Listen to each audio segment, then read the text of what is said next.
시간이 되어서 이 세션 2부를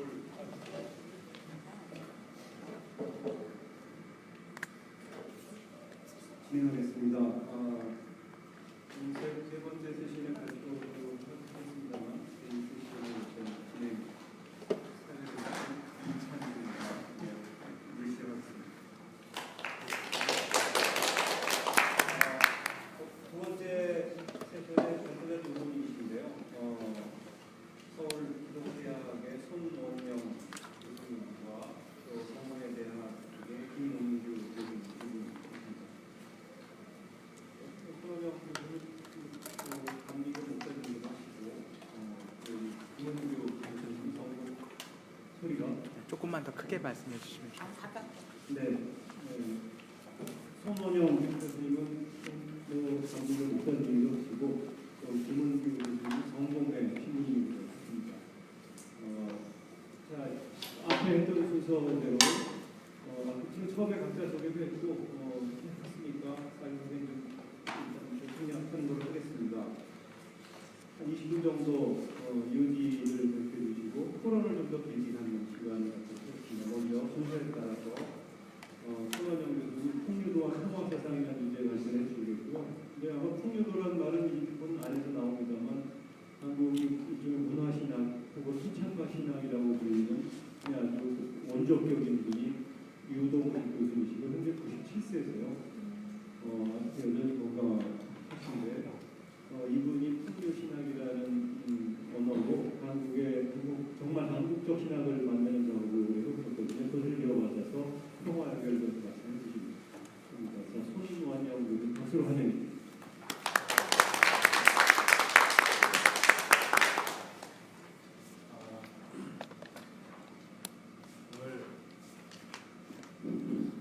오늘 무슨 발표를 할까 하다가 마침 요즘에 과거에 좀 기회를 했다가 풍류신학이라서 조금 더 열심히 공부해야 되겠다는 제 마음을 먹던 차에 발표할 기회가 있어서 겸사겸사 제목을 풍류도와 통합세상의 제목으로 잠시 그냥 생각거리고 말씀을 드리려고 합니다. 제가 별로 말주변이 없어서 그냥 쓴 글 짧게 읽는 것이 오히려 더 시간 절약하는 게 좋을 것 같습니다. 신학 분야에서 풍류도의 관심은 풍류신학이라고 불리우는 한국적인 신학이 본격적으로 등장한 1980년대 초라고 그렇게 말씀드릴 수 있습니다. 명시적으로는 풍류신학의 전반적인 연구들도 풍류신학이라는 맥락에서 봐야 되지 않느냐 그런 이야기들이 있습니다. 예컨대 김재준 박사라든지 정대희 박사 이런 분들이 사실은 80년대 다 활동했던 분들인데 그분들 역시 풍류신학의 범주안에 포함되어 있지 않느냐 이런 이야기를 썼습니다. 풍류도라는 의미는 무엇인가? 이에 대하여 여러 연구자들이 있습니다. 신학의 수도 있고 여러 철학이나 종교학이나 심지어 요즘은 문학 같은 여러 분야에서 있기 때문에 제가 다 논할 수는 없고 여기서는 풍류신학을 정초한 이동식 교수님의 입장을 간단하게 정리를 좀 할까 합니다. 이 교수님은 풍류도의 정의로서 한국인의 얼 혹은 한국인의 영성이라고 하는 의미로 이 말을 씁니다. 그래서 김경재 한신대에서 가르쳤던 김경재 교수님도 지적했듯이 우리 인간에게 어떤 생물학적인 DNA나 RNA가 있는 것처럼 한국인의 보유한 문화적인 유전 형질과 같은 것으로 풍류도를 보는 게 어떻게 되나 이렇게 비유적으로 말씀드려 주었습니다. 좀 더 구체적으로 말씀드리면 풍류도라고 하는 말을 처음으로 쓴 분이 이제 최치원 선생인데 그분이 난랑비서라고 하는 파랑의 그 죽음을 추모하는 그 비석에다가 풍류도 이야기를 처음 썼습니다. 그 내용이 그 다음에 인용문입니다. 제가 한번 읽어드리겠습니다. 우리나라에 현묘한 도가 있으니 이르기를 풍류랍니다. 그 가르침을 베푼 근원은 이미 선사에 자세히 기록되어 있는데 실로 육을 쓴 삼교의 핵심이 외우가 포함되어 있으며 무사람을 교화하는 것이다. 이를테면 집에 들어오면 부모에게 효도하고 밖에 나가면 나라에 충성하는 것은 노사고 공자 유교의 가르침이요 매사에 무의로 대하고 말없는 가르침을 행하는 노자 주주사의 도교이며 악한 일들을 하지 말고 오로지 착한 일을 받들어 실행하는 석가모니 축선태자의 불교와 같다. 그래서 이념을 그대로 이렇게 놓으십니다. 여기서 유 교수님은 풍류란 한글을 사용하지 않던 시대의 우리말에 대한 이루식 표현이라고 말을 하면서 그 음과 뜻으로 보아 우리말의 불우의 표기가 아닌가 이렇게 추측을 합니다. 그래서 불이란 태양과 광명의 뜻을 지닌 것으로서 단군의 아들을 불우라고 했으며 하늘의 빛으로서 세상을 다스리는 신라의 시조를 혁거세 또는 불과 아닌 것 같은 것을 전부로 제시합니다. 그리고 불은 우랄 알타이어의 불칸과 그 말뿌리를 같이 하는 것으로서 밝은 하느님 신앙에서 유래한 개념이라고 말합니다. 그리고 풍류도란 고조선과 그 이후 고대 사만의 제천의식, 영구, 동맹, 무천과 같은 것에 나타났던 원시적인 영성이 중국에서 수입된 유글선 선교 문화를 매개로 승화된 한국적인 영성으로서 유동식 교수님이 이 풍류도를 한멋진 삶이라고 현대적인 의미로 풀어서 소개를 해줬습니다.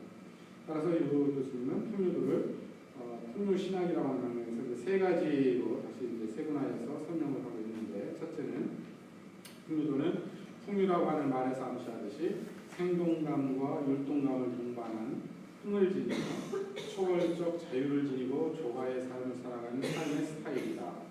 멋의 차원이 있다는 겁니다. 풍류라고 하는 말 속에. 그래서 풍류의 멋은 세속을 초월한 자유의 삶의 뿌리를 내린 생동감과 그의 조화에서 나오는 이의식이다. 이렇게 얘기하고요. 둘째, 풍류도는 포함 삼교라고 하는 말에서 암시하고 있듯이 그 이상은 유교, 불교, 선교 등 혹은 도교 등 삼교를 포함할 만큼 포용성과 초월성을 지닌 영성이다. 이걸 한이라고 표현했고요. 세 번째, 풍류도는 접하 군생이라고 하는 말에서 지시하듯이 사람들과 만남으로써 생명을 이롭게 하고 풍성하게 하는 창조적 문화활동, 또 실천적인 삶을 추구한다. 그래서 삶이라고 이렇게 현재로 번역해줬습니다. 결국 이러한 풍류도는 즉 현대적 의미로 전환하면 한멋진 삶이고, 인생에서 살펴본 유동식의 풍류도의 이해 독특한 점은 풍류도가 단순히 미학적인 개념으로 축소되지 않고 오히려 초월적 하느님 신앙과 깊이 연관되어 있다는 점을 지적한 점입니다. 말하자면 이러한 풍류도는 자기 부정을 매개로 한 신인 하릴 사상이라고 말할 수 있다. 이와 더불어 풍류도는 동양적 사유유형인 불교의 사고유형이 최상용의 구조에서 볼 때 미를 풍류도의 본체로 보고 있다는 그런 독특성이 있다. 김용재 교수님은 이러한 유동식의 멋 중심의 풍류도 이해를 일컬어 성령 중심의 풍류도 이해다 이렇게 평하기도 했습니다. 흥미로운 것은 유동식 교수님 스스로도 풍류도의 미학을 중심으로 해서 최근에는 이제 풍류신학을 다시 이름을 붙이기를 예술신학이다 이렇게 이름을 붙여서 신학을 전개해주고 있습니다. 이상이 유동식 교수님이 오랫동안 해오셨던 풍류도에 대한 가장 기본적인 이해를 간단하게 소개를 해드리고 있고요. 두 번째는 이걸 가지고 제 나름대로 오늘 평화의 문제로 모였으니까 그 세 가지 의미를 어떻게 새롭게 이해해 볼 수 있을까 제가 나름대로 한번 적어봤습니다. 풍류도의 개념에 대한 유동식의 해석을 기초로 하여 그것은 평화신학적인 관점에서 어떻게 새롭게 정의될 수 있을까. 저는 그것을 한마디로 평화의 세상에서의 천국잔치와 예술의 어울림으로 정의해 보면 어떨까 이렇게 한번 생각해봤습니다. 이거는 다음과 같은 세 가지 의미로 좀 더 구체적으로 설명될 수가 있습니다. 첫째로 풍류도는 종교신학적인 관점에서 포함 삼교적 하느님 신앙을 기반으로 한 이웃 종교와의 대화라고 하는 의미가 풍류도 안에 의미가 들어있는 게 아닌가 싶습니다. 여기서 포함 삼교란 신라시대의 유력한 종교였던 유불도, 유불선의 종지를 포함하는 것이지만 이제는 단순히 그 세 종교만을 의미하는 것이 아니라 기독교를 포함하여 세계 인류의 보편적인 종교들의 종지를 포함한다는 것을 뜻합니다.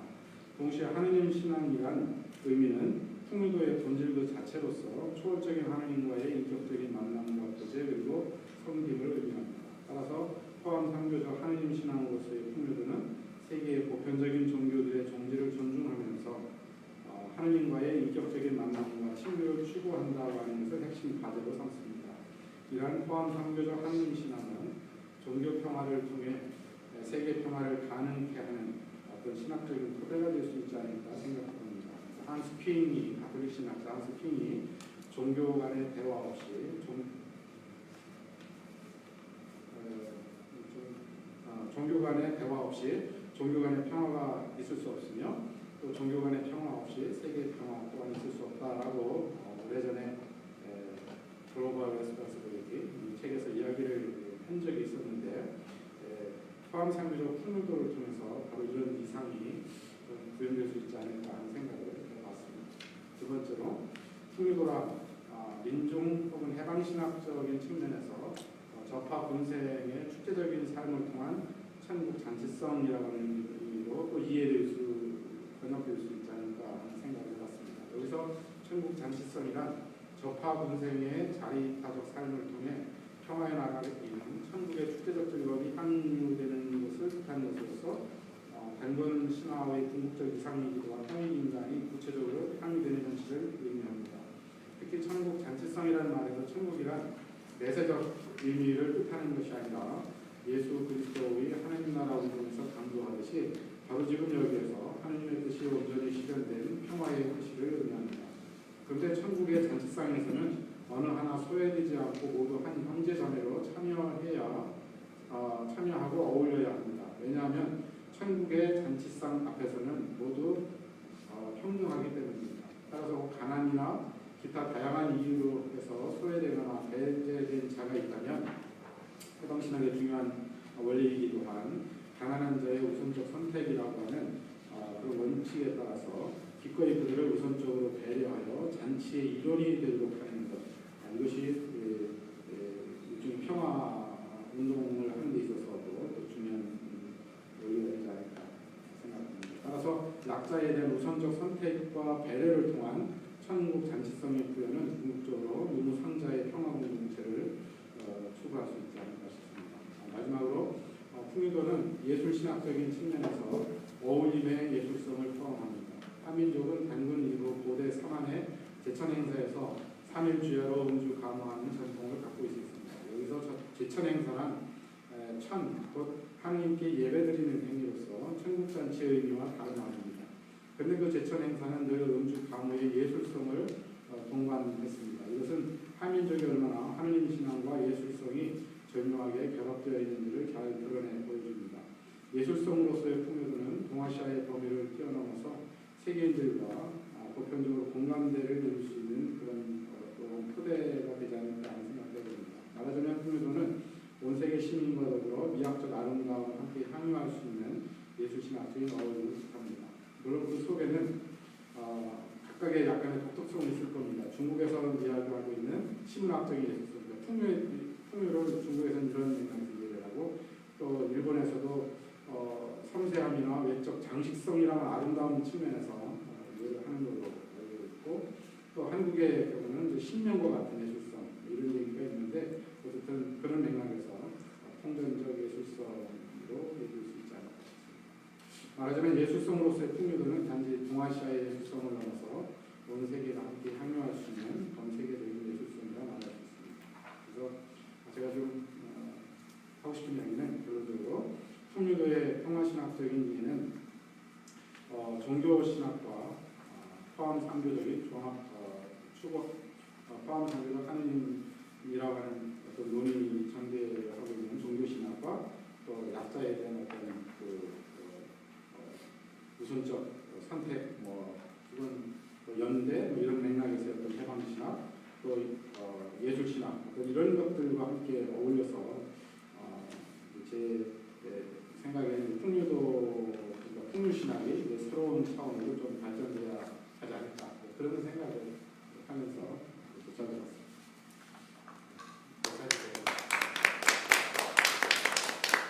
네, 오전에는 그 두 분 계속 발표하고 토론도 종합적으로 했는데요. 두 분 지금 두 번째 세션에 두 분 그래서 그걸 같은 기독교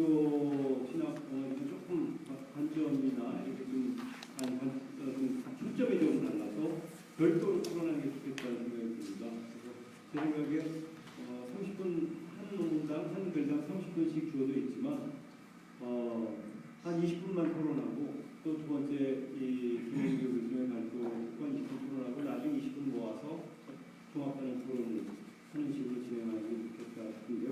지금 얘기하신 풍류도와 평화사상에 대해서 질문이나 무슨 코멘트나 있으면 자유롭게 했으면 합니다.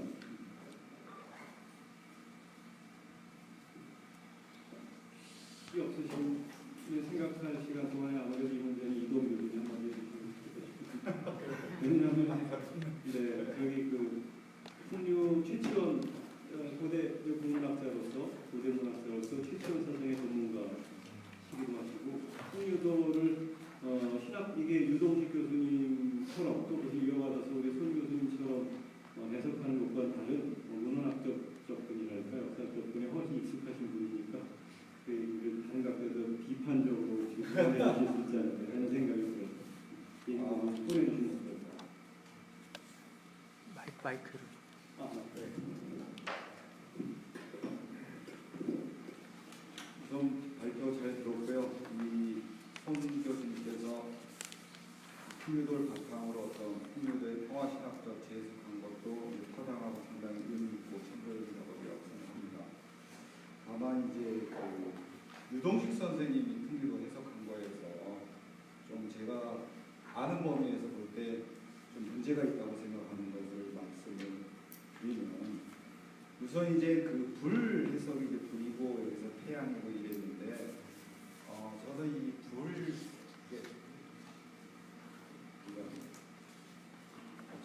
헛것에를 우리가 박누리라고 한다고요. 박누리.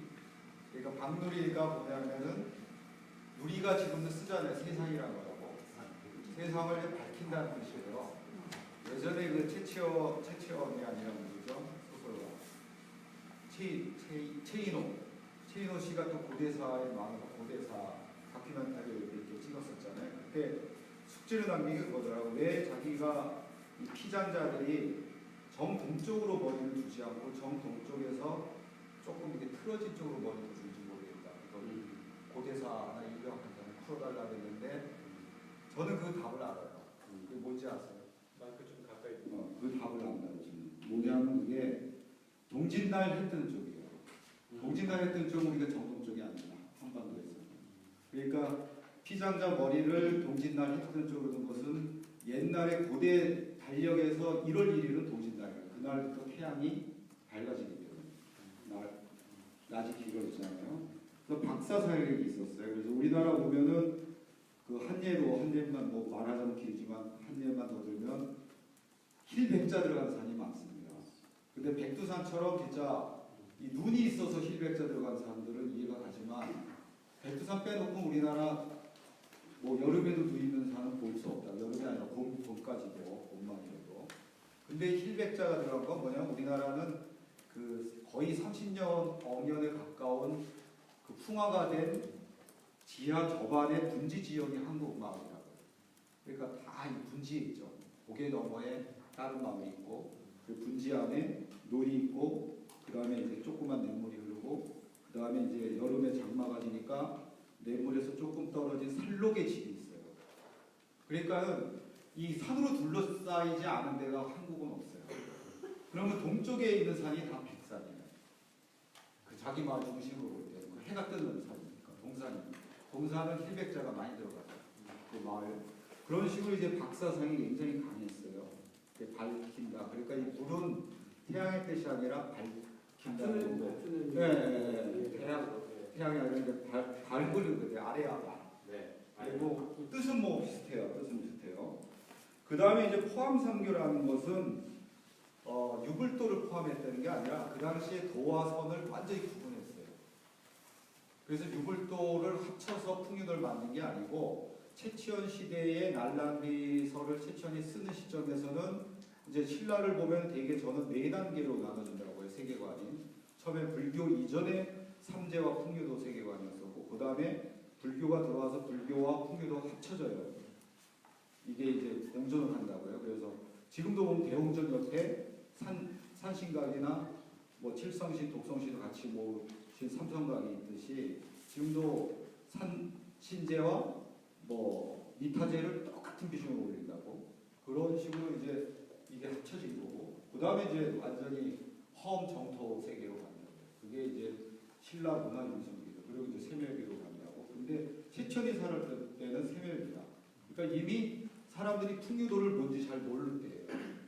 그러니까 그런 사람한테 풍류도가 뭐냐 알리기 위해서 신뢰 포함 3교라고 쓴 거예요. 굳이 지금 풍류도를 사람들이 모르는데 그 풍류도를 내가 설명하자면 이 유불도의 내용들이 있다. 그래서 뭐 생명을 존중하는 거는 불교와 같고 이렇게 의리를 따르고 신을 지키고 충효를 한 거는 유교와 비슷하고 그렇기 때문에 신뢰 포함 3교가 이 세 개를 합쳐서 만들었다는 것은 그거를 안 해요. 합쳐서 네. 오해하시죠. 네. 그거 일단 두 가지 지적하고 싶고요. 그 다음에 풍유도에서 이제 저는 이건 이제 더 이게 비판이 아니라 보완하는 점인데 정한의 아우름이라고 봅니다. 우리나라의 어떤 집단 무식 자체가. 그리고 중국 문화에 침투당하지 않은 한국 문화는 다 정한 아우름 구조를 이루고 있다고 해요. 그렇기 때문에 여기 아우름에 이제 신명이 있고 풍류가 있고 그게 이제 무심으로도 가공이 되는 거죠. 그러니까 한국 사람이 이제 정이 많잖아요. 이게 일본하고 중국하고도 다른 게. 근데 그게 끊어지면 이제 한이 되죠. 근데 미국하고 뭐 서양이나 중국하고 일본하고도 다른 건 정과 한이 관계가 불일불이 관계라고요. 정이 깊어서 한이 있고 한이 아까 말한 대대 관계예요. 한이 깊기 때문에 또 정이 깊고 걔네들은 뭐 이렇게 이별을 한다고 끊어지면 이제 끝인데 우리는 이별한 뒤에도 못 잊고 이러는 거죠. 그래서 한이 이제 맺히면 화병이 되기도 한국에만 있는 거잖아요. 그리고 이제 거기서 또 중요한 게 이게 삼재 이 삼태극을 따라서 이제 아우름으로 이제 승화하는 거예요. 우리 문화를 한의 문화라는 것도 야나기 문해요시가 일종의 오리엔탈리즘을 갖고 말한 거를 우리가 비판 없이 받아들여서 뭐 한의 문화가 아니라 그걸 승화시키는 문화라고요. 그래서 향가도 보면 이 초구, 전구, 이제 승구가 있는데 승구로 가기 직전에 항상 차사가 있어요. 미타차에서 만나요. 그래서 초구에선 어떤 서정의 동인, 뭐 세계와 나의 만남을 얘기한다면 승구는 그것을 일반화하고 발전시키고 그 다음에 차사에서 그걸 모두 승화시키고 마지막 구에서 이제 초구와 전구에서 나온 갈등, 대립 이런 걸 모두 승화시킨 구조라고요. 그게 시조로 가서도 시조가 사천여수까지 있을 때는 종장 첫 음절이 삼음보 감탄형이에요. 그래서 시조도 똑같이 초장 중장에서 아까 같은 걸 하고 종장 첫 음절에서 뭐 아무탕 이렇게 해서 한 다음에 종장에서 마무리하면서 승화시키는 그게 이제 우리의 어떤 집단 무식이죠. 일본 사람만 해도 씨름을 하면 한판 단판을 하고 쇼부 친다 하지만 우리는 3판 양승제로 가잖아요. 그러면 진 사람도 한 판 이겼으니까 완전히 굴러가는 거고 이긴 사람도 자기가 한 판을 졌으니까 완전히 승자의 그런 독식을 못하고 그게 대대관계가 되는 거죠. 이기고 진도. 그런 식으로 좀 하면 더 깊이 있지 않을까 이게 풍요시나 그런 생각입니다. 네, 아주 실학적 접근에 대해서 보완하면서도 또 풍요롭게 해주는 그 우문학자로서 이 접근이라고 생각이 들고요. 관련 뒷거나가 이것에 대해서 조금만 더 덧붙이고 싶은 거는 기본적으로 오르신 말씀이셔서 동의하고요. 제 선생님께서도 이 풍요라고 할 때 불도 그런 의미로 바뀐 거 그거는 큰 의미는 없을 것 같고 그런데 두 번째 그 포함 3교의 의미가 뭐 더하기 셋해서 풍요다라는 것은 전혀 아니고 일종의 그거를 감싸는 그리고 그 이상의 뭔가가 있다고 하는 그런 맥락으로 이해하시면 될 것 같고 근데 조금 이제 논란이 되는 부분은 좀 있는 것 같습니다. 뭐냐면 유불은 우리가 쉽게 이제 이해가 되는데 도가 뭐냐 거기에 대해서는 제가 조금 이제 책을 좀 찾아보니까 학자들 간에 지금 논쟁이 있는 것 같아요. 다시 말하면 유불도의 그 도가 우리가 말하는 뭐 노자 장자의 어떤 도교를 말하는 거냐 만사들 그렇게 얘기를 하는데 그거는 아니라고 보는 게 정설인 것 같습니다. 그래서 소위 이제 그러니까 한국 그 일종의 선은 선인데 그 선자가 신선 선자도 있지만 또 하나는 이 변할 선자가 또 있더라고요. 그런 맥락에서의 우리 신선 사상 그런 걸로 이해하는 게 좋지 않을까 생각이 들고 그런데 이제 이분 우리 이 교수님 같은 경우는 그러면 이 셋을 포함하기도 하고 그 이상까지 다 이렇게 아우를 수 있는 것이 풍요라고 하는데 그 에센스가 뭐냐라고 할 때 이분은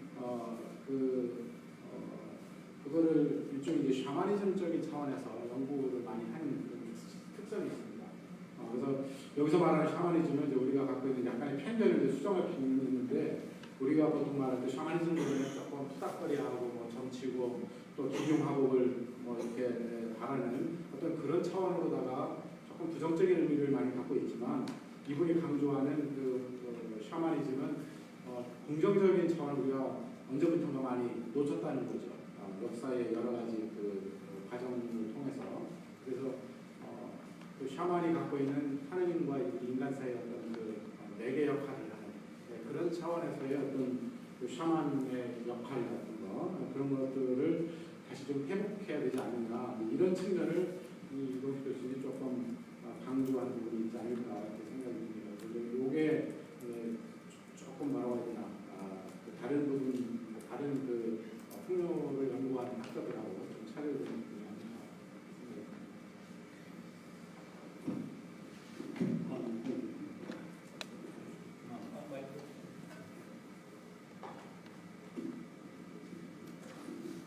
先生、非常に興味深いお話を伺いまして、誠にありがとうございます。一つだけお尋ねしたい点がございます。先生が言っておられる天国祝祭制、天国祝祭制という言葉でございますが、書かれている内容は分かるんですが、ここにおける現世性と超越性はどういうふうにつながるのか、ちょっとご説明いただきたいと思います。以上です。 예, 여기 번역을 할 때 제가 이걸 잠깐만 뭐였죠? 천국 잔치성, 천국 잔치성을 잔치라는 말을 좀 그래가지고 축제라고 제가 했거든요. 천국 잔치성이라고 했을 때 그 천국 잔치성에서 그 아까 내용이 몇 페이지? 네, 보니까 겐세세 또 초회주세 됐습니다. 현세성이라는 문제하고 초월성이라는 부분의 두 가지를 말씀을 하셨는데 그 관계에 대해서 좀 더 구체적으로 알고 싶다고 말씀하셨습니다. 이제 주로 이제 신학에서 주로 이야기하는 거를 좀 전제할 필요는 있을 것 같습니다. 왜냐하면 적어도 이제 우리 기독교 신학에서 주로 하느님 나라 혹은 천국이라고 하는 하느님 나라를 이해할 때 전통적인 그 신학에서는 하느님 나라를 죽어서 가는 어떤 내세 나라로 이해하는 경우가 굉장히 많았다는 거죠. 그런데 제 입장은 그거를 부정하는 건 전혀 아니지만 그 하느님 나라 혹은 평화의 나라라고 볼 수 있고 천국이라고 말할 수 있는 그 나라는 바로 지금 여기서부터 시작돼야 되는 게 아닌가 하는 이제 그런 맥락에서 어떤 초월성과 어떤 현재성 이게 서로 함께 포함되어야 할 부분이 아닌가 그런 이제 차원에서 제가 말씀을 드렸고 그런 차원에서 하느님 나라는 천국 잔치가 일어나는 어떤 현실로 이해하는 것이 제 생각에는 이제 성서적이다 이렇게 생각이 듭니다. 왜냐하면 성경에 보면 이제 예수께서 하늘나라를 설명할 때 잔치를 배경으로 해서 설명을 굉장히 많이 했거든요. 특별히 결혼잔치를 비유로 해서 하느님 나라를 설명을 많이 했기 때문에 풍요도의 이상이 평화의 나라 혹은 뭐 하느님 나라 이런 이야기도 그런 연장선상에서 이해하면 조금 더 쉽지 않을까 해서 제가 평화의 세상에서의 천국잔치와 예수의 어울림 이렇게 한번 좀 잡아본 것입니다.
예, 감사합니다.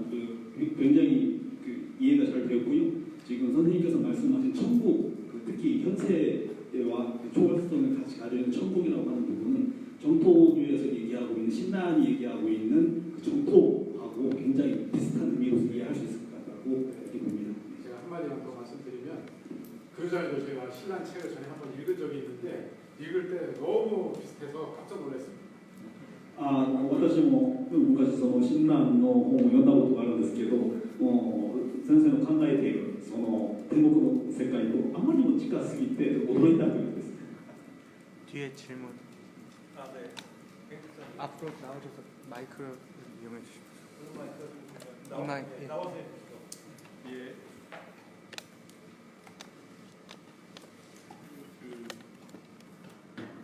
풍류신학 이 이야기도 중심에는 이제 민중이 중심이어야 한다. 이제 저는 그런 이제 생각을 갖고 있는데요.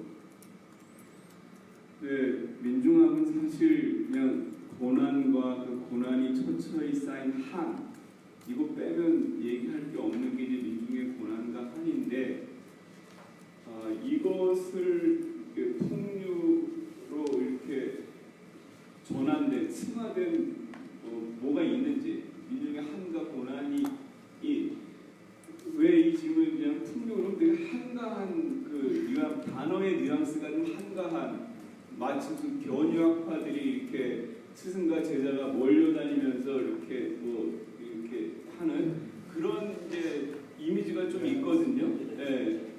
그러니까 이제 한가해 보이는 그 세상의 민중의 한과 고통이 어떻게 승화가 돼서 들어갔는지 요게 좀 알고 싶습니다. 아주 좋은 질문인 것 같습니다. 실은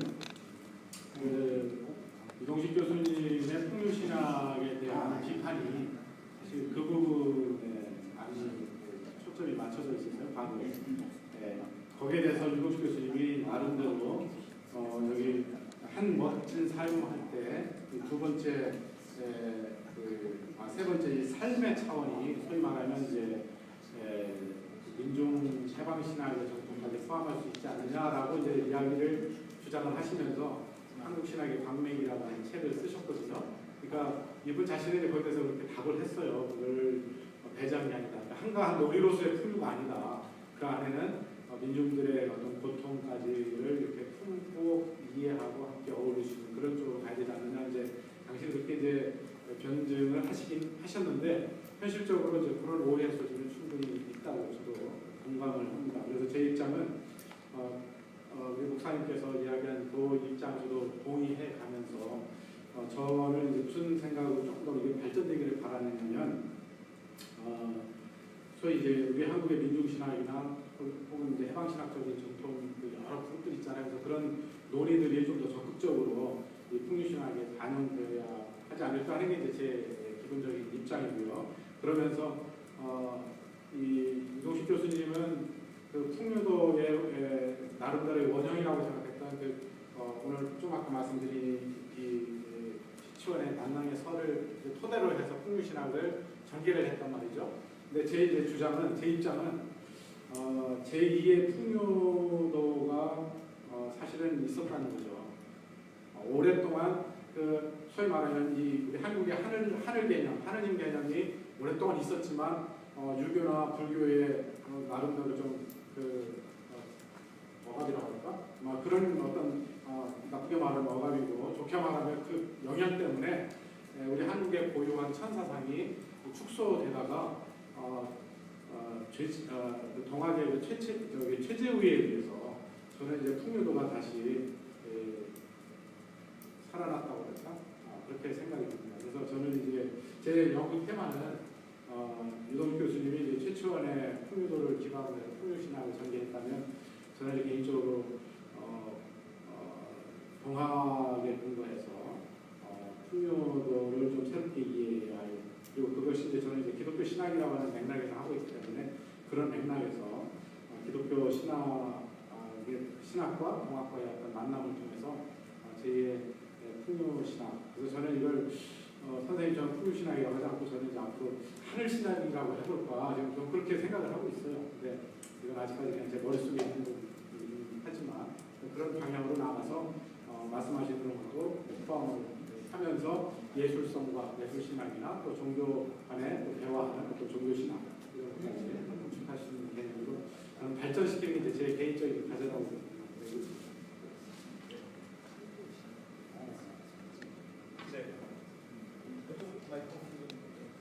이거 쓰시면 돼요.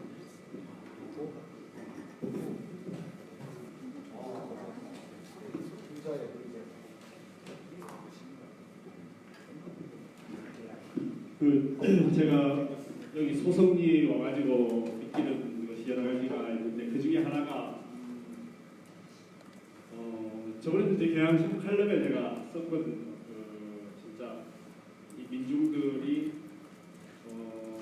그 뿜어내는 그 해악, 웃음 이게 사실은 가장 통쾌한 뭐냐면은 뭐랄까 이게 하나의 민중 신앙적인 모습을 가지고 있다라는 생각을 했어요. 근데 그건 누구의 이론이냐면 바흐친이라고 하는 러시아의 여기 뭐 이동 교수님이 이제 국문학이니까 너무 잘 아실 텐데요. 저는 사실 그 영역은 아닙니다. 그런데 바흐친은 러시아의 그야말로 그 웃음, 뭐 해학 이런 것들에 대한 권력에 대한 그 아주 냉소적이면서도 권력을 비판하는 이런 그 민중들만이 갖고 있는 현장성 이런 거거든요. 그게 이제 중세의 프랑스랄까 뭐 러시아 뭐 이런 그런 흐름을 통해서 하나의 그 민중 중심의 문화 아니면은 뭐 민중 중심의 철학이랄까 이런 게 있는데 그게 저는 말로만 이제 바우치를 제가 글을 많이 읽은 건 아닌데 그 소성리에 와가지고 그걸 느꼈어요. 특히 그 토요일 날 예술제 같은 거 하는 거 보면은 이 저도 그 참 이 종교인으로서 종교 안에 내포된 다양한 음악적 요소, 그다음에 또 연극, 그다음에 뭐 다양한 그 뭐랄까 그 예술적 요소가 다 들어있거든요. 들어있는데 이건 굉장히 형식적이에요. 말하자면 어떤 왁구에 왁구를 채우기 위한 하나의 의식적인 요소로 이렇게 보는데 여기는 뭐냐면 해방된 느낌, 해방된 공간에서의 해방된 어떤 자기를 완전히 그 어떤 면에서는 그 탈속시키는 이런 것이 있는 걸 저는 느꼈습니다. 이건 제 스스로 느낀 거예요. 그냥 뭐 어떤 뭐 예술가들 안목으로 보고 이런 게 아니고, 그러니까 한마디로 얘기하면 방금 말씀드린 것처럼 이 소성리에 있는 그 속에서의 웃음이나 해악은 이건 하나의 민중이 하늘에 대해서 아니면 권력에 대해서 국가에 대해서 전쟁에 대해서 또 군대에 대해서 가장 날카롭게 쏠 수 있는 유일한 무기라는 생각이 들었어요.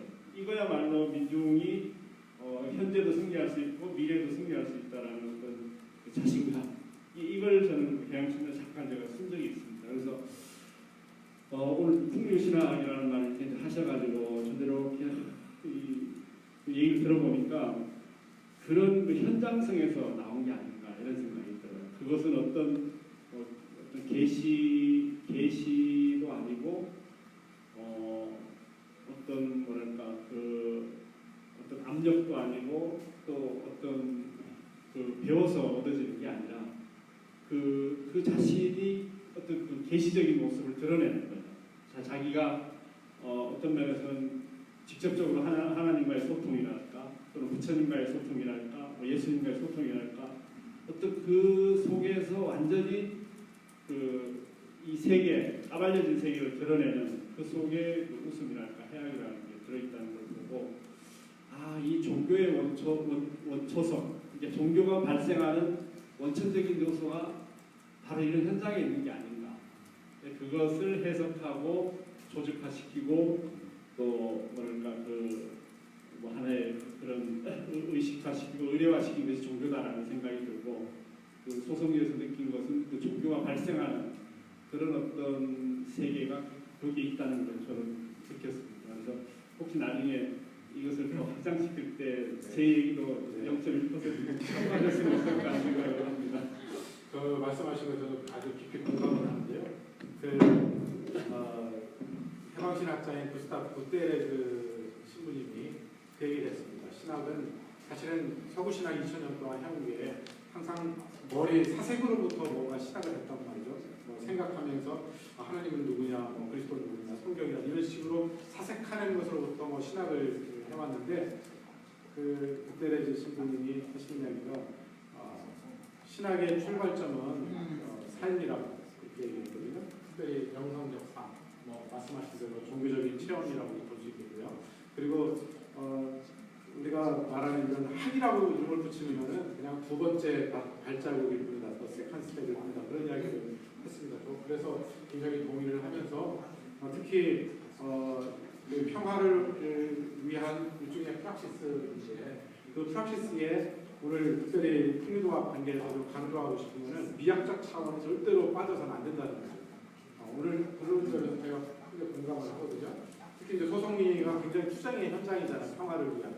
자칫 잘못하면 투쟁의 현장 속에 싸움만 있고 그 뭐라고 해야 되나 정말 일프의 여유도 없을 수가 있는데 실은 진정한 의미에서의 그 평화운동 그 깊은 곳에는 그 아름다움의 어떤 해학, 기쁨, 그 미학적 차원이 결여되면 안 된다는 거죠.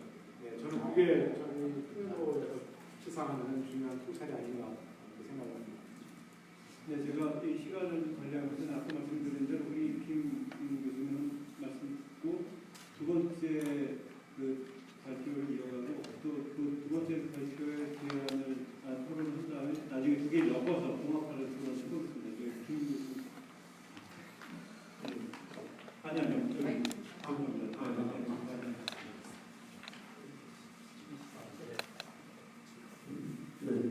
말제 잘 들으면서 마치 기독교에 바탕한 신학적인 곳에서 풍류 신학이 논의되고 있다는 자체에서 반갑게 여기면서 이 비춰볼 때 마침 사드 현장인 소승리 투쟁의 현장에 사드 관련해서 이야기를 조금 전에도 이야기하셨습니다만 그 속에서도 느낄 수 있는 것이 마침 우리 원불교에서도 교리를 통해서 가르침을 통해서 풍류로서 세상을 구하여야 한다라는 것을 가르치고 있습니다. 그래서 남은 세계를 건설하는 데 있어서 풍류가 큰 요소이다라는 것과 마치 가르치고 있어서 정말 말 그대로 운용해품 사상이 각 종교가 이렇게 철학적인 요소로서 같이 연구되고 그 방향성을 함께 논의한다는 데서 이 problем의 현장이기도 한 이곳에서 평화를 원하는 오늘의 토론이 참 의미가 있다라는 생각을 하면서 한 가지 궁금한 점을 말씀드리면 지금 발표 내용 중에서 발표 그 교재를 한번 봐야 되는데요. 교재라기보다 27페이지에 보면 의문을 한 가지 말씀드릴게요. 위에서 두 번째 줄에 유동식의 풍류도를 재해석하는 데 있어 가지고 말하자면 이런 풍류도는 자기 부정을 매개로 한 신일 합일 사상이라고 한다. 이렇게 해석을 하셨는데 자기 부정을 매개로 한다는 개념이 그 전체적 맥락에서 제가 느끼기에는 연결성이 잘 안 나서서 어떻게 해석해야 될까라는 궁금증이 있는데 혹시 견해가 어떠신지 말씀해 주시면 해석에 도움이 되겠습니다. 네. 그렇습니다. 설명이 없이 약간 좀 뜬금없이 쓴 부분일 수도 있겠다는 생각이 드는데 이거는 이제 유동식 교수님의 풍요 해석에서 그 일종의 한국의 어린 풍요도가 성서적인 그 의미에서의 풍요도로 이해될 때 그리스도 사건을 통해서 풍요도를 이해하려다 보니까 이제 그 십자가의 의미로 아마 하신 게 아닌가 싶어요. 저도 그거를 이렇게 뒤에서 소개를 하다 보니까 앞에 좀 설명이 좀 부족해서 그거는 조금 부족하지 않았나 싶습니다. 어떻든 중요한 거는 한국의 사상이라고 하는 이 그 풍요 사상을 풍요도 사상을 기독교 신학으로다가 끌어와서 같이 대화를 하는 과정에서 서로 이제 그 뭐라고 해야 되나 성서적인 어떤 그 전거로 그 성서적인 해석의 틀로 삼다 보니까 이제 그렇게 표현을 한 것 같습니다. 네. 자기 부정의 아상을 가져가는 그런 자기 중심. 네, 사실 지금 우리 풍류도 평화 조사인데 그 풍류도 그러니까 평화 쪽 얘기를 별로 못하는 것 같기는 해요. 이따가 우리 김원규 교수님 발표하시고 토론할 때 좀 같이 연결해서 토론이 풍성해지기를 바라는 제가 한 가지만 더 덧붙이면 저는 그 풍류도 이 전체 저 개인적으로는 포함 3교 중에 포함이라는 소리는 중요하다. 포함 다양성을 포함한다는 건데 포함은 양적인 조약도 세계 모아놓은 예를 들면 그런 합집합이 아니라 화학적인 용용, 화학적으로 녹여내 그런 의미가 포함 속에 들어 있는 것 아니겠는가. 실제 그런 포함은 어떻게 해서 가능한가. 사실 포함이라는 그런 언어를 오늘날 언어로 바꾸면 일종의 이제 방법론적으로 대화이기도 하고 정말 양쪽의 근본적인 정신을 찾아가는 타협이기도 하고 타협의 결과 도출되는 융합적 가치이기도 하고 그것이 보여준 일치이기도 하고 그래서 그런데 그 속에 뭐가 들어있는 아까 이동 교수님이 말씀드린 대대법 혹은 능부처라는 말씀을 얘기하신 것처럼 쟁을 통한 화쟁이라고 할 때 다툼을 단순히 무조건 용납하기만 하는 것이 아니라 쟁을 극복하고 쟁을 통해서 화로 나아가는 것이 또 한편으로 보면 포함이라는 언어 속에 논리 속에 포함되어야 되겠다. 그게 이제 풍류도를 오늘날 평화학적, 평화신학적 언어로 재구성하는 작업에 좀 키워드가 좀 더 되었으면 좋겠다는 생각이 들고 또 혹시 이제 그 김홍규 교수님이 평화의 걸림돌을 얘기할 때 그것 역설적으로 그것을 양측적으로 얘기할 수 있지 않을까 생각이 들어서 그냥 제가 사회자로서 말하자면 그냥 다른 사람 말을 맞고 지금 했습니다. 그러면 지금부터 계속 이어서 김원규 교수님의 우리 자료는 33쪽 기독교의 가진 평화의 고백이라는 거 제가 20분 동안 드리고 또 들어보도록 하겠습니다. 손 교수님 일단 박수로 마무리하겠습니다. 여러분 반갑습니다. 김은규라고 합니다. 한 3년 전서부터 유대교에 대해서 관심을 가졌습니다. 그래서 보니까 중세 시대 때 많은 그 유대인들의 학살을 당합니다. 특히 이제 가톨릭 주교들이 화형도 시키고 또 추방되고 유럽 각지로 흩어져서 이렇게 개토가 된다고 해서 많은 그런 어려움들을 겪는데 그리고 나서 나중에 이제 그냥 우연찮게 이렇게 찾다가 보니까 우리가 그 독일 영화들을 보면 유대인들이 이제 여기 가슴에다가 별표를 달고 이제 막 끌려가지 않습니까? 그 가스실로 끌려가고 잡혀가고 그래서 독일 때 이렇게 유대인들을 차별하기 위해서 이렇게 별을 옷에다가 붙이고 다르게 했구나 이렇게 알았습니다. 그런데 추적을 해보니까 그게 벌써 1245년 그 이태리에서 가톨릭 주교가 유대인들에 대해서 이렇게 별을 달게 해서 그때부터 또 벌써 이미 차별이 시작됐다고 하는 것을 보고서 깜짝 놀랐습니다. 그러면 과연 기독교가 왜 이렇게 유대교를 차별하고 박해하고 추방하고 하느냐? 그래서 자꾸 궁금증을 이렇게 하다 보니까 그 초기 예수님 당시 그때부터 시작해가지고 이 문제점들이 드러난 것을 이제 알게 됐고 그래서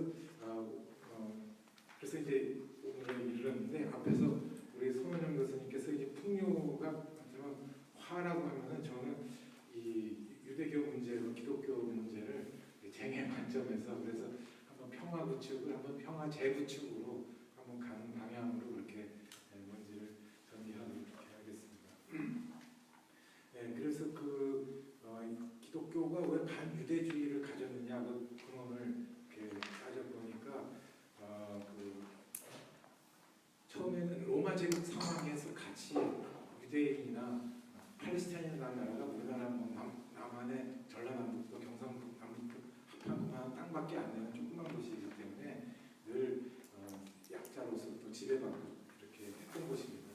그런데 같이 이렇게 조그만 갈등이 좀 있다가 결국은 로마 제국의 콘스탄틴 황제가 기독교를 인정하면서부터 갑자기 기독교가 권력이 확 커지고 거기서부터 유대교를 이제 본격적으로 박해하게 됐죠. 그런데 대부분의 그 초기 기독교 역사 연구가 한국에서는 기독교가 받은 박해, 순교만 굉장히 부각시켰지 역으로 기독교가 유대교를 박해했다는 부분은 제가 하여간 그 구글 검색부터 시작해서 학술지 논문 거에서 거기다 찾아봤는데 거의 한 편도 없었어요. 그래서 오늘 발표는 제가 여기서 오늘 처음 하는 거고요.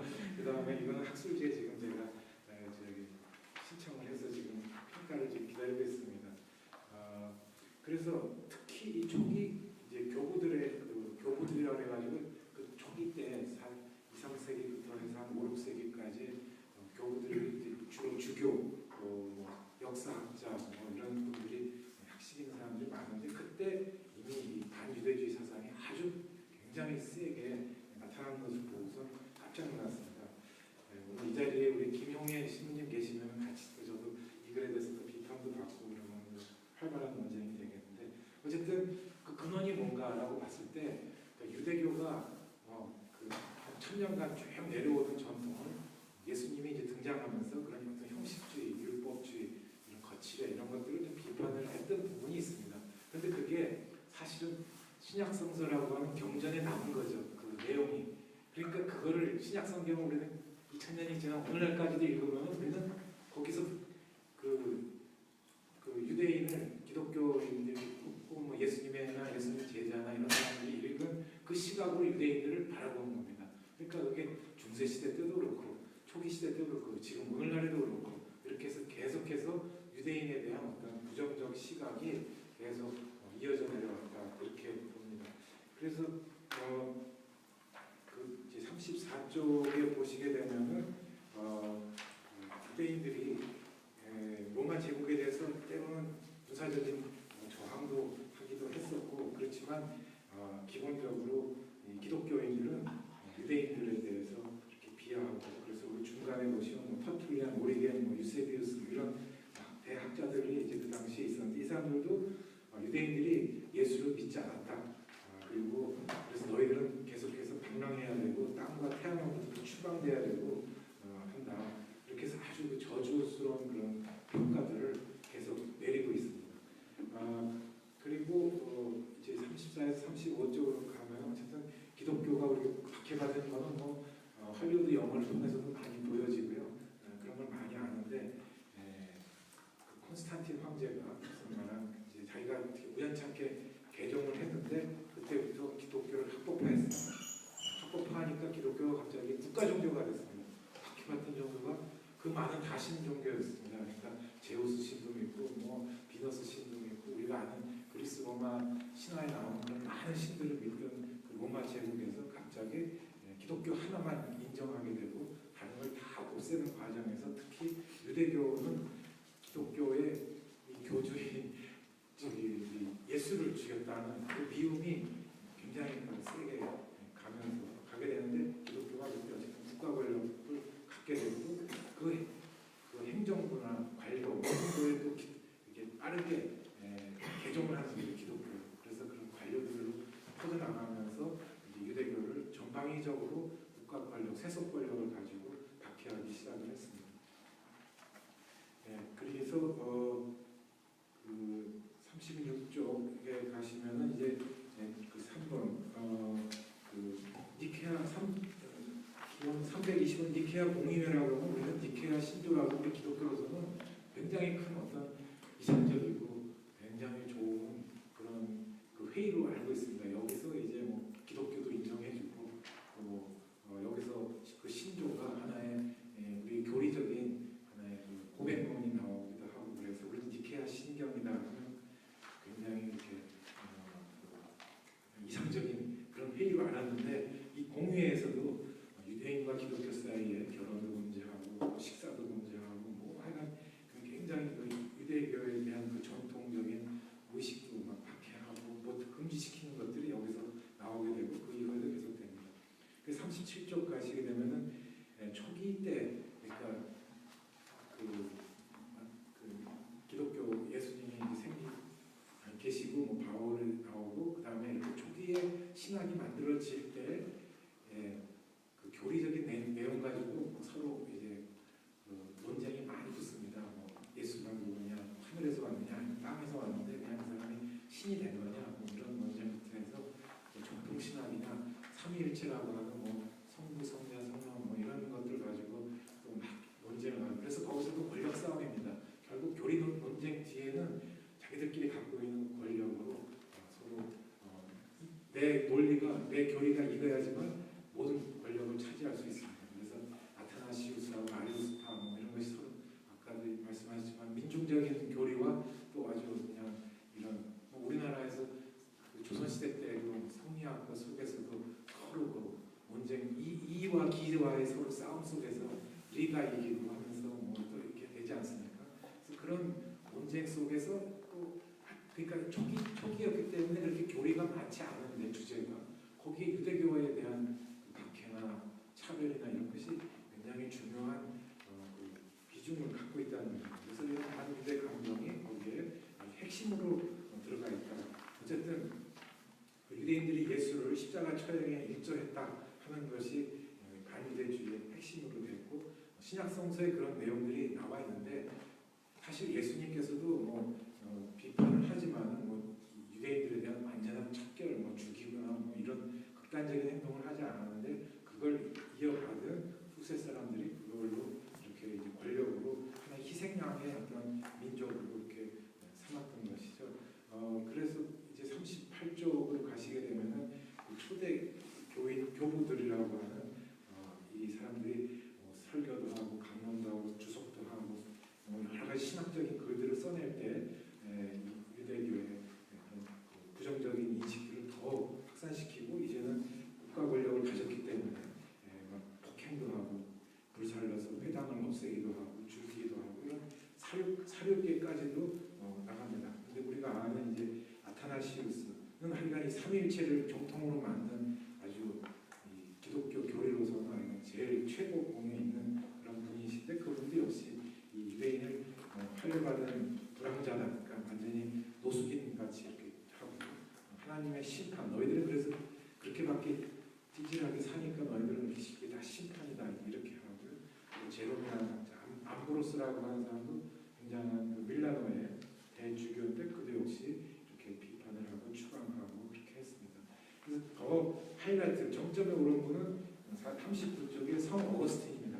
이 어거스틴의 신학은 중세 신학의 아주 기초를 세운 학자로서 물론 이분의 좋은 글도 사실 많습니다.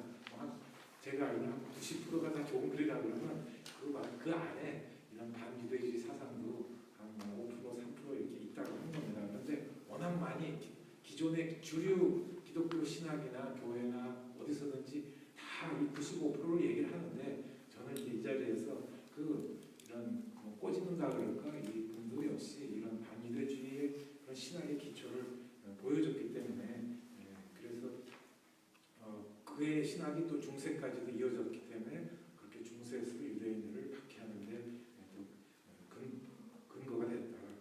그래서 나가는 말에서는 이제 이 초대교회 시대 때의 연구가 너무 그냥 기독교회를 옹호하는 입장으로서만 교리적인 논쟁으로만 계속해서 한국 신학계로 그렇게 흘러왔는데 이제는 좀 더 유대교 입장에서도 보고 그런 어떤 밸런스를 좀 가져야 이 기독교도 잘못을 인정하고 또 활발한 그런 토론이 좀 돼야 되겠다 이런 생각입니다.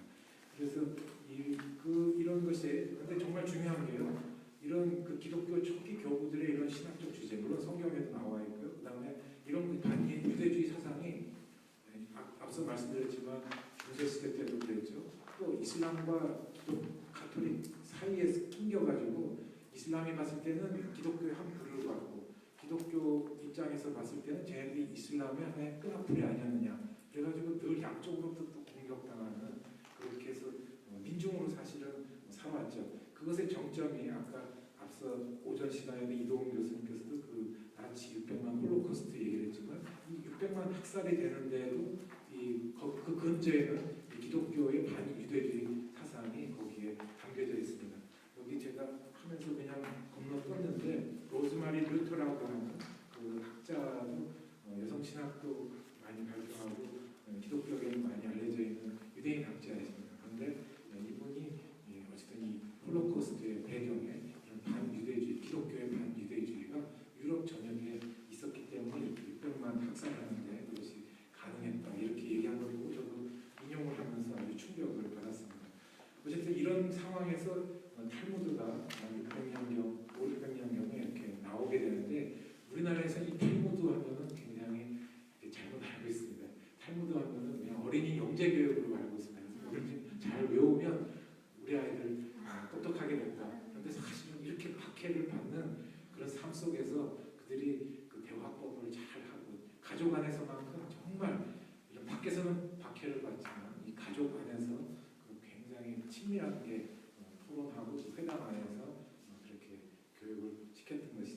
그래서 저는 뭐 결론 마지막에서 예수님이 보여준 그런 민중적인 삶, 정말 가난한 사람들, 약자들을 위해서 살고 또 그 당시에 뭐 대제사장이나 이렇게 높은 그룹의 종교인들과 멀리하고 이렇게 약자들을 위했던 그런 모습과는 이 콘스탄틴 황제 이후의 기독교 모습은 완전히 180도 다른 기독교의 모습이다.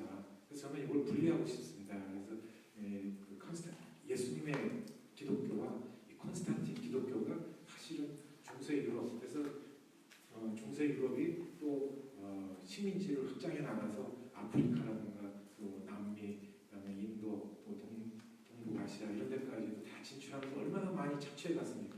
착취하고 노예로 가져가고 이런 아주 폭력을 자행했는데 우리 남아프리카 공화국의 투투 주교님이 계세요. 성공회 주교님이신데 그분이 뭐라 그러냐면 노벨 평화상도 받고 이제 뭐 그러셨던 분이십니다. 그런데 이 아프리카의 그 유럽 국가들이 와가지고 다 뺏어갔다. 하나 못해 하여간 뭐든지 있는 것, 마시는 차부터 시작해서 얼마나 많이 뺏어갔겠습니까, 착취. 근데 딱 하나 남겨두고 간 게 있었다. 뭐겠습니까? 아프리카 땅에 유럽 국가들이 와가지고 다 뺏어갔어요. 그런데 자기들이 가져와서 남긴 게 성경, 교회 왔습니다. 성경책을 남겨놓고 다 가져갔다는 거예요. 그러니까 이게 굉장히 역설적인 거 아니에요? 그게 말이 됩니까? 사실 안 되는 거죠. 그래서 이렇게 콘스탄틴 기독교의 흐름이 미국으로 또 넘어가서 미국의 어떤 보수적인 기독교가 또 한국으로 또 선교돼서 들어왔고 지금 한국의 개신교 교회가 대부분 그렇다는 건 아니지만 많은 부분 보수적인 걸로 또 똑같이 한국 기독교들도 다른 나라에 가가지고는 이렇게 확장, 객주의적인 이런 콘스탄틴의 그런 국가 팽창 또 점령하려고 하는 그런 공격적인 걸로 해서 이슬람과 갈등도 갖게 되고 그런 거죠. 그래서 또 한국 기독교는 이런 콘스탄틴 기독교는 또 자본주의의 이런 확장 그런 방식을 또 결합해가지고 지금 대형 교회 또 많은 문제점들 권력이 합쳐져가지고 있는 것이죠. 그래서 이런 것이 한국에서 또 종교 관계와나 평화에 또 걸림돌이 되고 있습니다. 어쨌든 그렇게 유대인들이 민중으로서 홀로코스트까지 이렇게 좀 처절하게 살아왔지만 시오니즘으로 해가지고 다시 유대인들이 팔레스타인의 그 지역에서 다시 권력을 갖게 되고 유럽 국가들과 함께해서 지금은 또 팔레스타인 억압하는 그런 역설적인 모습까지도 갖고 있습니다. 그래서 우리가 다시 이 평화를 구축하는 데 있어서 이런 우리 기독교 안에 원초적인 그 문제점, 거기서 첫 단추가 잘못 끼워지는 그런 부분부터 다시 실타래를 새롭게 우리가 봐야 될 것이고 또 현대 유대교에 대한 유대교의 이런 것에 대해서는 또 비판할 부분들을 우리가 해야 되지 않겠나 이런 말씀입니다. 네, 다음 청해 주세요.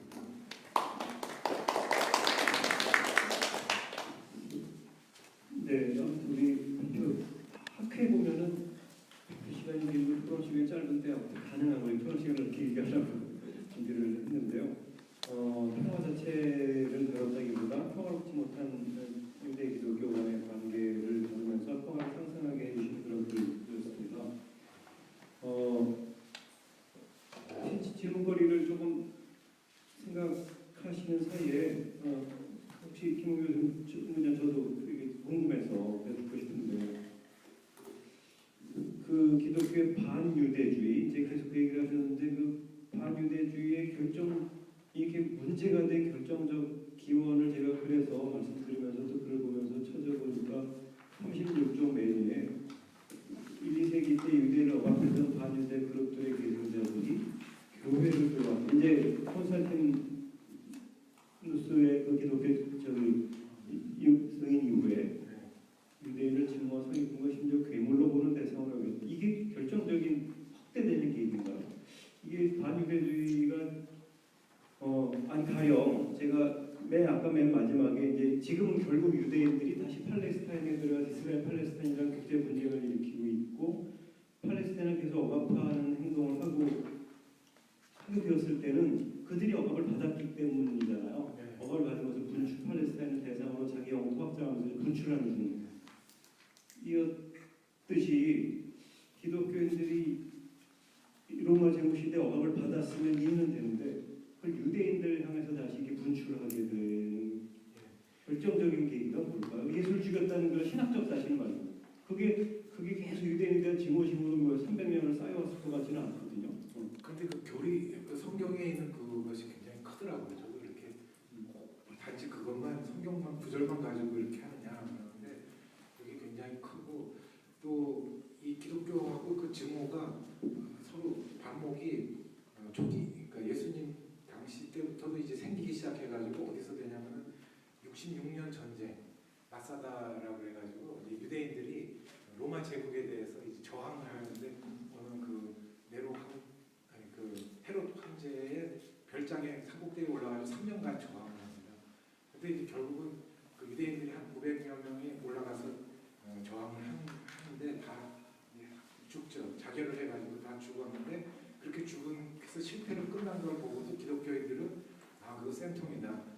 너희들이 예수를 죽였기 때문에 하나님의 심판을 받아서 너희가 죽은 것이다. 이렇게 얘기를 하고요. 또 하나 135년에 또 유대인들이 또 바르코프가 전쟁을 또 일으켰습니다. 독립운동을. 근데 그때도 또 역시 실패를 해서 수십만 명이 죽게 되는데 그때도 기독교인들은 그 전쟁 독립운동에 참여하지 않고 너희들 하나님의 예수님을 죽였기 때문에 너희 심판을 받은 거다. 이렇게 해가지고 그 반목이 계속 있으면서 사실은 유대인들은 그렇게 전쟁을 통해 가지고 로마 제국 하에서 어느 정도 종교의 자유를 획득을 합니다. 근데 그 큰 우산 밑에 기독교는 이제 자기 선교 확장을 많이 해요. 그래서 사실 이로운 걸 가지면서도 서로 이제 교리적인 거나 뭐 이런 신학적인 거는 반목을 하고 또 그런 상황이죠. 그래서 저는 그 신약 성서의 그런 그 예수를 죽인 그걸 빅조라고 했던 그것이 굉장히 크게 있다. 근데 그 기독교인들과 유대인들 사이에 뭐 예를 들면 경제적인 뭐 문제라든가 사회 계층의 문제라든가 이런 걸로 해서 서로 뭐 크게 이렇게 대립하지 않고 서로 협력하면서 살았다고 하는 그런 얘기들은 제가 이렇게 문헌들을 좀 많이 봤는데 별로 찾아볼 수가 없었어요. 그러니까 기독교인들이 뭐 내가 지금 사고가 계속 그래도 미진하게 궁금하긴 해요. 기원 후 70년에 예수가 기원 후 30년경에 죽었고 기원 후 70년경에 마사다 전쟁이 있었는데 마사다 전쟁은 로마를 향해서 저항했던 유대인들이 결국 자결로 끝나는 어마어마한 충격적인 비참한 전쟁이었는데 그 40년 사이 근데 그걸 보고 기독교인들이 거봐 니들이 예수를 죽여서 결국 니들도 구원하는 거다라고 얘기했다는 소리는 그 몇십 년 사이에 어마어마하게 또 기독교인 중에 유대 기독교인들이 있었을 테고 유대인 출신의 기독교인 그 사이에 그렇게 요새같이 SNS가 발달한 시기도 하는데 그렇게 반유대 감정이 그렇게 커졌나? 그러니까 그게 이제 궁금한 거예요. 근본적인 원인. 계속 온 거는 이해가 되기는 하는데 그래서 혹시 나중에 좀 더 제가 연구를 하게 되면 근본적인 원인처럼 생각되는 이런 게 밝힐 수 있다면 더 연구 조사해 보겠습니다. 혹시 다른 선생님들 질문 몇 점을요? 그냥 질문만 좀 해보려고요.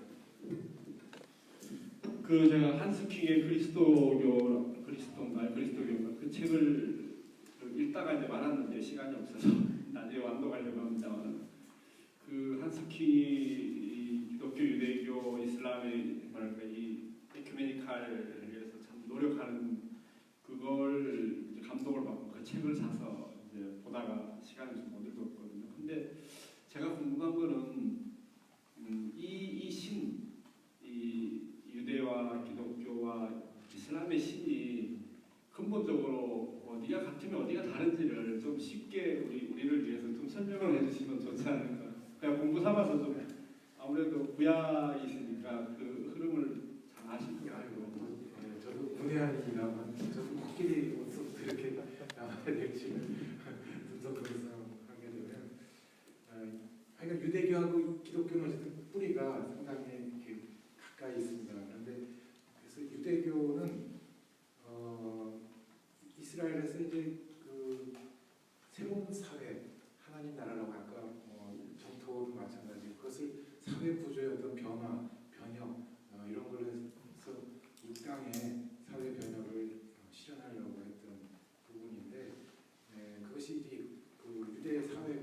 아프리카하고 바빌론이 그렇게 해서 이제 망했죠. 그러면서 메시아를 기다리게 되는데 그 메시아를 정치적인 메시아, 독립운동을 할 수 있는, 우리나라로 말하면 동학혁명 때 정봉준 뭐 이런 분들을 이렇게 이제 꿈꾸듯이 유대인들은 그런 메시아를 꿈꿨던 것입니다. 그래서 아까도 말씀하셨지만 마사다 항쟁도 하고 또 135년에 또 전쟁 일으키고 했던 게 다 유대 독립운동을 하기 위해 그런 메시아로서 봤는데, 예수님은 그런 폭력운동에 들어가지 않고 비폭력운동을 하셨거든요. 그러니까 이제 거기서 이렇게 좀 갈라짐이 있고, 그래서 예수님을 통해서 또 이제 기독교가 그래서 나가는 걸 보는데, 유대교에서는 지금도 예수님도 그냥 많은 예언자들, 사회사상 그런 운동을 했던 예언자들 중에 한 명으로 이렇게 보고, 이슬람 쪽에서도 하는데 제가 같은 뿌리인데 이슬람 쪽에서도 조금 다르게 해석하는 그 부분은 제가 좀 자신은 없습니다. 그리고 아시는 분이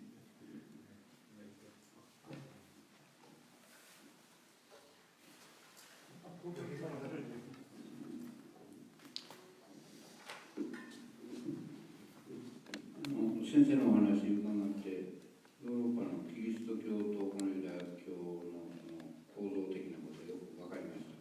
一つお伺いしたいんですが、ヨーロッパではここに書かれていることが非常によく私も理解できるんですが、この中東世界でユダヤ教とキリスト教とイスラムは共に生きているというのを、テレビもやっておりましたし、理論的に私はユダヤ教もキリスト教もイスラムも構造的に、仏教まで含めて他者尊重とか相互関係性とかそういう共通のキーワードがあるので、中東世界ではそれがあると。むしろ中東世界の方が対立を強制されてきているように思うんですが、全てではないにしてもいくつかの地域で僕はユダヤ教、キリスト教、イスラムが共に一緒に生きているということをテレビかなんかで見たことあるんですが、その辺の事柄とそのヨーロッパの対立の問題、それは中東世界にはそんなようなこの差別を煽り立てるということが少なかったからなんでしょうか。その辺私も専門外ではよく分かりませんので教えていただければと思います。 예, 지금 아까 질문하고 연결되는 부분인 것 같은데요. 유럽에 지금 현재 선생님 발표를 통해서 유럽에서 유대교와 그리스도교의 관계에 대해서 잘 알았습니다. 근데 하나 궁금한 거는 중동에서 보면 역시 중동에서도 이제 이슬람과 유대, 그리스도교가 함께 하고 있다고 하는 것들이 볼 수가 있는데, 유럽에서는 유대교와 그리스도교의 관계가 이렇게 파케의 관계가 있는데, 중동에서는 그러한 모습들이 어떻게 나타나고 있는지 여러 가지 설명하지만 결국에는 질문 핵심은 그 부분인 것 같아요. 중동에서도 혹시 이제는 이렇게 유대교 파케나 이런 모습들이 있었는지 그 부분에 대한 것들을 좀 알고 싶습니다. 네, 저는 중동에서 이루어지는 지금 이슬람과 유대교 문제는 단순히 종교 문제가 아니고, 저는 제국들의 어떤 석유라든지 자원이라든지 이런 문제라고 봅니다. 그래서 물론 동기는 성지 예루살렘을 차지해야 된다고 하는 그런 패권도 있지만은, 오늘날에는 미국과 유럽 국가들이 기독교 국가라고 하는 데가 이 중동 지역의 석유 자원을 확보하기 위해서 이슬람 국가들을 이제 누르고 그 안에 있는 이스라엘이라고 하는 나라가 기독교 국가로서 생존시키기 위해서 이스라엘 사회 안에, 이스라엘 안에 핵폭탄이 수백 개 있다는 얘기도 있고, 그렇게 해서 하고 이슬람 국가들은 이제 핵을 보유 못하게 해서 26개 나라가 이스라엘 조그만 나라를 점령을 못하게 지금 서로 대립 구도가 그렇게 돼 있는 거지. 저는 단순히 종교적인 차이로 인해 가지고 표면적으로는 그렇게 종교 간의 갈등을 나타나지만, 그러나 근저에는 이렇게 서로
예, 좀 그 말씀하신 것처럼 이제 유대교에 대한 반유대주의라고 하는 것이 아예 성서의 초기부터 예수의 사후 직후부터 시작이 된 거라고 하셨잖아요. 그래서 되게 좀 절망스럽다 생각이 드는데 실제로 지금 이제 기독교, 천주교 같은 맥락일지 모르겠으나 특히 이제 기독교 개신교라고 하는 쪽에서 보면 지금 사회에서도 사실은 난민의 문제라든가 성소수자의 문제라든가 항상 어떤 이렇게 자기들의 그 기독교에서 갖고 있는 틀 안에 우리의 사람들과 다른 이제 타자에 대해서 이방인이라고 하는 경계들을 가지고 그 이방인에 대해서는 그야말로 탄압과 박해, 그들의 권리를 존중하지 않는 것을 당연시하는 것을 이제 그 성서의 근거로 얘기를 많이 하시거든요. 그런데 이제 유대교에 대한 차별부터가 성경에 나와 있다라고 하니 이것을 그러면 어떻게 개신교에서는 극복을 하실 수 있을까? 극복할 수 있는 근거를 어떻게 마련할 수 있을까? 저도 질문 할게요.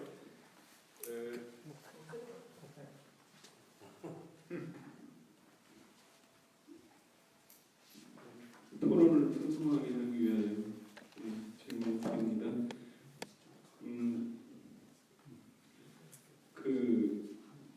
여기 이제 글 말미에 미국의 보수 기독교가 이제 한국에 들어와서 콘스탄트 기독교와 자본주의 권력이 됐다고 하셨어요. 근데 이제 한국 기독교만의 현상을 좀 말씀드리자면은 이 글 제목이 반유대주의와는 또 거리가 있습니다. 한국 기독교는.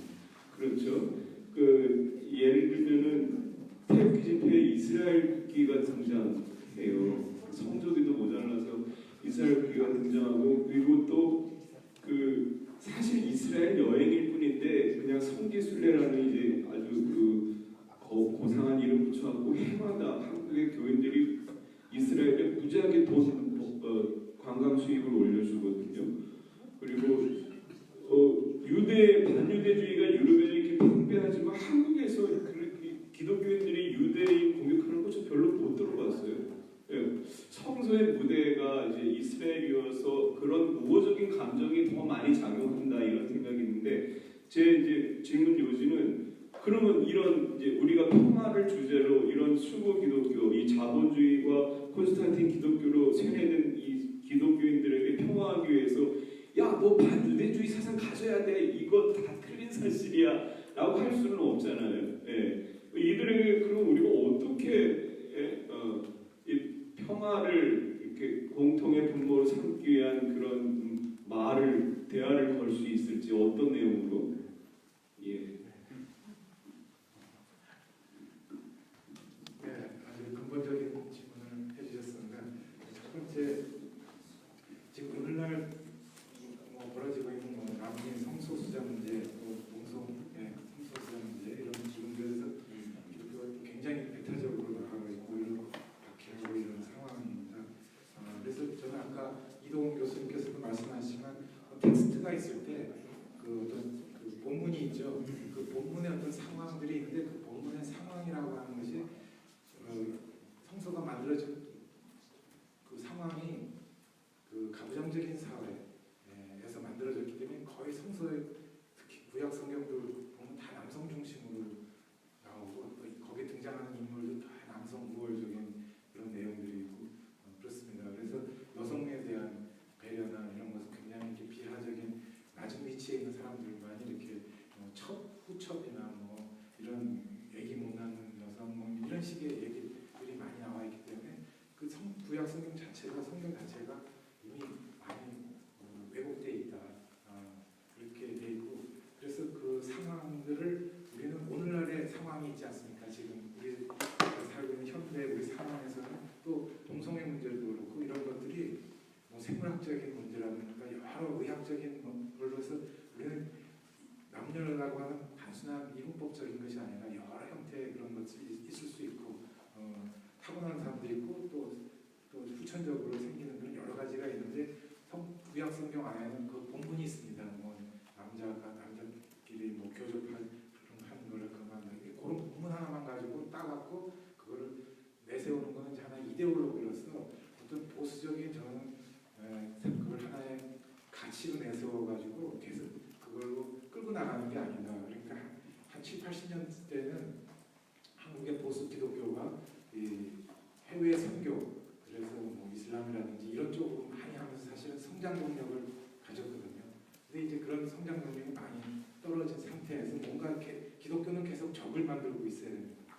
아까 콘스탄틴 기독교도 항상 적을 갖고 있듯이. 그래서 이런 적에 뭐가 있을까? 지금 이제 종북 사상하고 그다음에 이제 이 성소수자, 동성 이거에 대한 아주 강한 배척을 가지면서 자기들이 어떤 구심력을 가지려고 하는 그런 의도가 저는 다분히 또 그런 내용들이 그렇게 밝혀지고 있다고 봅니다. 그래서 그것을 보려면 아까 그다음에 우리 목사님께서 말씀해주신 그런 수구 기독교로 제가 여기서 반유대주의, 우리나라에는 뭐 유대교가 그렇게 많지 않기 때문에 반유대주의 이런 것은 아닌데 앞서 말씀하셨지만 그 성지순례라고 하는 게 정말 너무 비판 없이 가는 거예요. 그냥 무조건 이스라엘 가면 그냥 다 성지라 이렇게 생각을 하고 가게 되는데 문제점이 많은 거죠. 이스라엘 안에서도 그런 종교 갈등, 정치 갈등 이런 것들을 가야 되는데 또 거기 관광 가이드를 안내하시는 분들이 또 보수적인 분들이 많이 계세요. 그러면서 이스라엘 안에 있는 이슬람에 대한 또 유대교에 대해서 우리가 선교를 해야 된다 이제 이렇게 하면서 아주 굉장히 듣기 거북한 얘기까지도 많이 이렇게 하고 있는데 이제 그런 환상들을 깨고 이제 가야 되는데 이런 평화로 가야 되는 게 문자주의 어떤 텍스트의 본문에 대해서 문자주의 근본주의적인 이런 해석들은 우리가 좀 극복을 해서 오늘날의 상황 속에서 우리는 아까 이동훈 교수님 말씀하셨지만 제2의 텍스트 또 성주에서 나온 여기서 나온 사드 반대되는 것도 저는 하나의 정말 소중한 또 텍스트라고 봅니다. 또 여기 컨텍스트가 있고 상황이 있고 그래서 이런 것이 하나의 예언자적 사회 정의를 외치고 평화를 외치는 하나의 본문이 되는 거고요. 그래서 우리는 너무 어느 한 구절들에 해서 의존하기보다는 우리가 그런 걸 극복을 해서 오늘날에 맞는 새로운 본문들을 만들어 나가면서 가야 되지 않겠는가. 그래서 이런 평화 그런 틀에서 서로 종교 간의 대화라고 하는 것도 구약 성경 안에서는 나 위에 다른 신을 믿지 말아라 이렇게 쓰면은 그 교리대로 그래서 그러니까 아까도 말씀하셨지만 텍스트가 본문이 그 위에 교리가 이데올로기가 도그마라고 하는 것이 또 덧붙여집니다. 그래가지고 더 꼼짝달싹 못하게 다른 사고 조금만 넘어가면 다 이단이다 아니면 뭐다 해가지고 다 사고 틀을 막고 있는 게 사실 기독교입니다. 그래서 너무나 경직되어 있는 그런 속에서 우리가 이것을 조금 풀어헤치고 깨트리면서 새로운 그래서 같이 서로 종교 간의 대화를 통해서 또 새로운 것들을 우리가 주고받으면서 인정하고 진리라고 하는 것도 또 넓게 깊게 생각할 수 있는 계기가 될 것 같습니다. 네, 사실 그 두 분 서로의 질문하신 두 분의 질문은 심리학적이랄까요? 보면 정체성의 문제가 연결이 된다고 생각이 드는데요. 우리말로 정체성이라고 이게 영어의 아이덴티티라는 걸 우리말로는 정체성이라고 번역하기도 하고 또 동일성, 자기 동일성이라고 번역하기도 하죠. 근데 일본어는 그 표현이 애매해서 그냥 영어 아이덴티티 이렇게 가닥가닥을 쓰는데요. 그러니까 이 정체성 또는 동일성이라는 말은 일정 기간 동안 지속된다고 변하지 않고 지속된다고 여겨지는 자기 성질 같은 거거든요. 그러니까 뭔가 그 지속성과 동일성이 있어요. 그 동일성을 유지하는 방식은 아이덴티티를 유지하는 방식은 동일하지 않은 것과 차별이에요. 언제나. 그러다 보니까 그런데 이 정체성을 분명하게 제공해주는 동기 중에 하나가 이른바 이제 종교죠. 종교적 정체성을 가지는 순간 자기는 전부터 지금까지 불변한 나만의 성질이 있고 이것은 나와 다른 것과 언제나 차별적으로 생각하고 그래서 그러한 자기중심성이 나와 다른 것을 그래서 차별하는 방식으로 자기 아이덴티티를 강화하고 유지시켜가는 식으로 언제나 작용하죠. 그러니까 전체적으로 보면 기독교 뭐 여기 반유대주의, 반이라고 하는 자 앞으로 혹시 이제 이 글을 보면서 반의 논리가 조금 더 곳곳에 스며들어가면 더 좋겠다는 생각이 들긴 합니다. 도대체 반이라는 반대가 어디서 나오는가? 그 속에는 그 정체성의 아이덴티티 문제가 들어있고 다른 것을 다른데도 그것을 틀린 것이라고 얘기하는 방식으로 나를 이해가잖아. 그러니까 뭐든지 그럴 때 기준은 언제나 주류이고 주류 질서 내 권력의 정점에 있는 사람들의 논리에 따라 언제나 흘러가기도 하고 이제 아마 모든 약간 종교차별, 성소수자 차별, 난민차별 그런 것 속에서 언제나 그 중에서도 주류가 아닌 것들을 차별하는 방식으로 자기 정체성을 유지해가고 그 차별할 뿐만 아니라 희생제물로 만들어서 더욱더 기존 주류 질서를 정당화시키는 식으로 가는 것이 모든 것의 반논리에 다 그런 게 들어있는 것 같습니다. 종교에 의한 종교차별도 그렇고 난민차별도 그렇고 각종 소수의 차별도 그렇고 동성애 차별도 그렇고 뭐든지 한결같이 아무튼 그런 생각을 가지고 평화하게 근간이기도 한 것 같아요. 왜 평화롭지 않은가 하는 것은 자기 정체성의 자기 지속성을 확보하기 위해서 다름을 틀림으로 규정하고 그런 식으로 열등시하고 심지어는 죄악시하고 그런 식으로 자기 우월성을 견제하는 방식이 결국은 폭력적인 현실로 나타나고 반평화적인 현실로 나타난다는 이제 관점을 가지고 보는 것도 중요하겠다 싶습니다.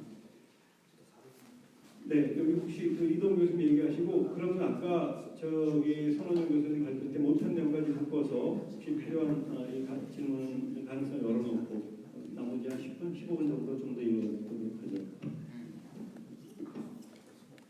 다시 저는 첫 질문으로 돌아가서 이찬수 선생님이 제기한 게 중요하다고 봐서 저도 똑같은 의문이 들어요. 지금 선생님 발표를 보면 반유대주의의 역사적인 팩트는 잘 정리를 하셨는데 왜라는 거에 저도 이찬수 선생님 왜 그럼 이렇게 초기부터 반유대주의를 강하게 또 폭력적으로 했느냐 이건데 제가 지금까지 논의된 거를 생각해 볼 때는 내적인 원인, 외적인 원인이 다 있었던 것 같아요.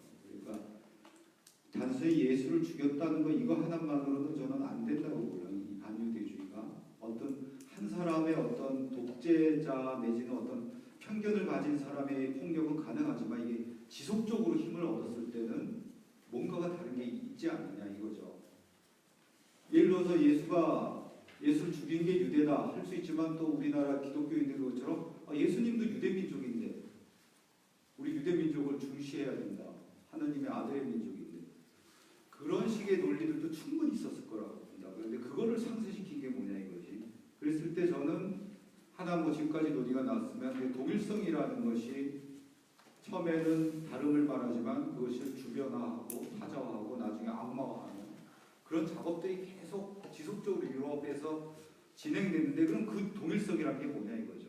결국은 저는 헬레니즘과 헤브라이즘이라고 봐요. 결국은 헬레니즘과 헤브라이즘 동일성을 갖고 헬레니즘과 헤브라이즘인데 헤브라이즘에서는 겹치는데 그 겹치는 걸 유럽 중심주의로 바꾸려니까 유대주의와 기독교를 구분해버리는 게 아닌가. 그리고 또 하나는 이쪽 왼쪽 요인은 유대교 자체 안에서 단순히 어떤 유일신선학뿐만 아니라 어떤 시온주의 자기네가 최고라는 그런 것들이 결국은 베타성을 갖다가 강화하게 만드는 거 아니냐. 거기다 이제 나중에 중세시대 후기로 와서는 그런 것들이 많이 적용했을 것 같아요. 실제 유럽에 방랑하는 유태인이 가졌던 비유럽적인 작태들 여러 가지 뭐 소설에서도 묘사되는 굉장히 하여튼 히틀러의 그거 선동선정이 그 우수한 독일 시민한테도 먹힐 수 있었던 거는 유럽 정신을 훼손하는 악마들이라는 거예요. 단순히 그런 거. 그 유럽 정신 훼손하는 것들은 굉장히 많은 유태인들의 그 뭐라 그럴까 아주 뭐 굉장히 돈을 밝히고 실리적이면서도 배타적인 것들 그런 것들이 더 복합적으로 작용한 거 아니냐. 아까 중동을 말씀하실 때 단순히 교리적인 문제가 아니라 석유 이권이라든지 유럽이 중동에다가 어떤 기독교적인 교두보를 마련한다든지 그런 것들이 더 작용한 거잖아요. 어떤 정치적이고 경제적인 것들이. 그래서 난 반유대주의도 그런 정치, 경제적인 것들 그런 것들이 같이 돼야 되는 거 아닌가 이런 생각입니다. 저 거기다 한마디만. 저는 그 아까 구조적인 문제, 유대인을 왜 근본적으로 증오하는가에 대해서 저는 오히려 좀 다른 방식을 얘기하고 싶어요. 좀 얼토당토하는, 여기 지금 다들 기독교 전문가들이 계시는데 이 얘기하면 웃어버리실 텐데요. 왜냐면은 제가 주목하고 싶은 그 한마디는 뭐냐면은 그 악마의 자식들이라고 하는 그 성전에 가셔가지고 다 엎어버리시고. 근데 이게 좀 걸려요, 마음속에. 왜 걸리냐면은 저는 사실 이 한국 사회에 오늘날 그 예수님 같은 분이 나와서 이 악마의 자식들이라고 진짜 욕을 퍼부어대도 현찮을 정도의 많은 구조적인 문제가 있다고 생각합니다. 근데 이게 저는 이런 느낌으로 들려요. 아니 그게 필요하다는 건 뭐 100% 인정하는데 이게 하나의 명령이 된 게 아닌가 하는 생각도 들어요. 유대인을 그야말로 예수님은 사실 사랑의 예수님이라고를 하지만은 사실은 그 바리새인과 그 제사장이나 이런 권력을 가진 사람들에 대해서 아주 뭐랄까 철저히 비판하고 배제했던 그 말씀이 저는 성서에 그 말씀만 있는 게 아니라고 생각합니다.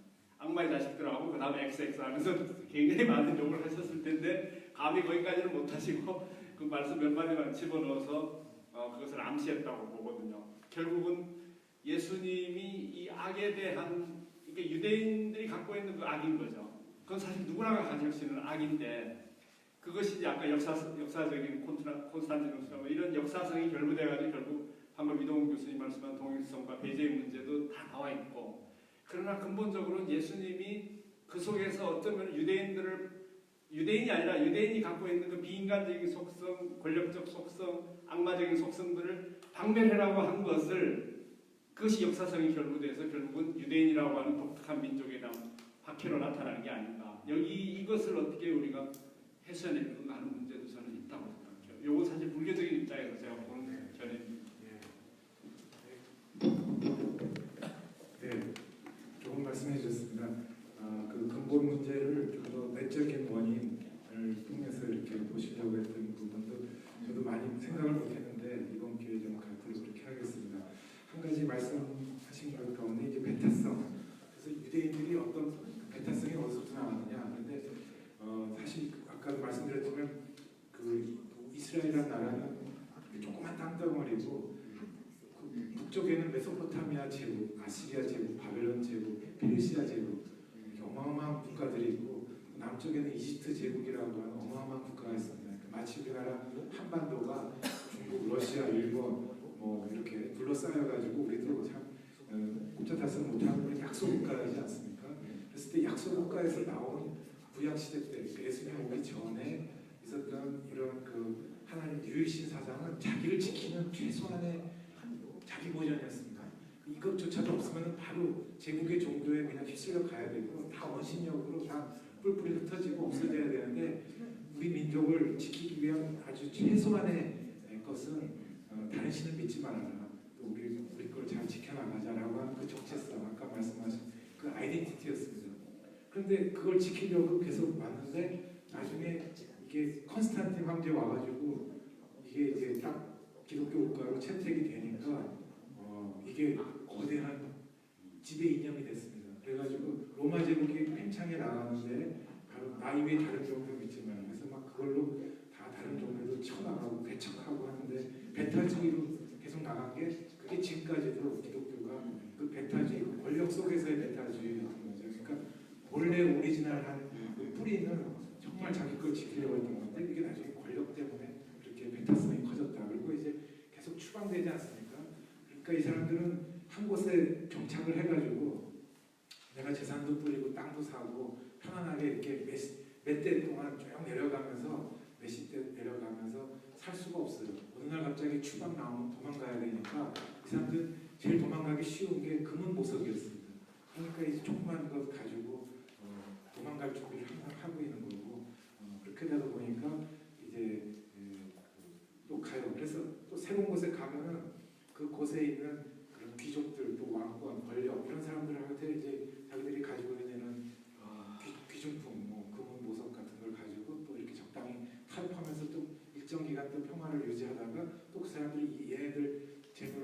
쓰나 그러면 또 뭔가를 뒤집어 씌워가지고 또 쫓아낼 때 또 이런 것들을 또 감탄하고 하니까 계속해서 유대인들은 얘네들은 돈만 밝히는 사람, 그리고 하면은 너희들끼리만 살고 그렇게 하는 그런 배척에 대한 것도 사실은 이스라엘도 그런 내부의 요인도 있지만 또 그런 추방에 계속 그렇게 갈 수밖에 없는 상황에서 이제 그들이 이렇게 서로 환경적인 요인하고 둘이 같이 있지 않나.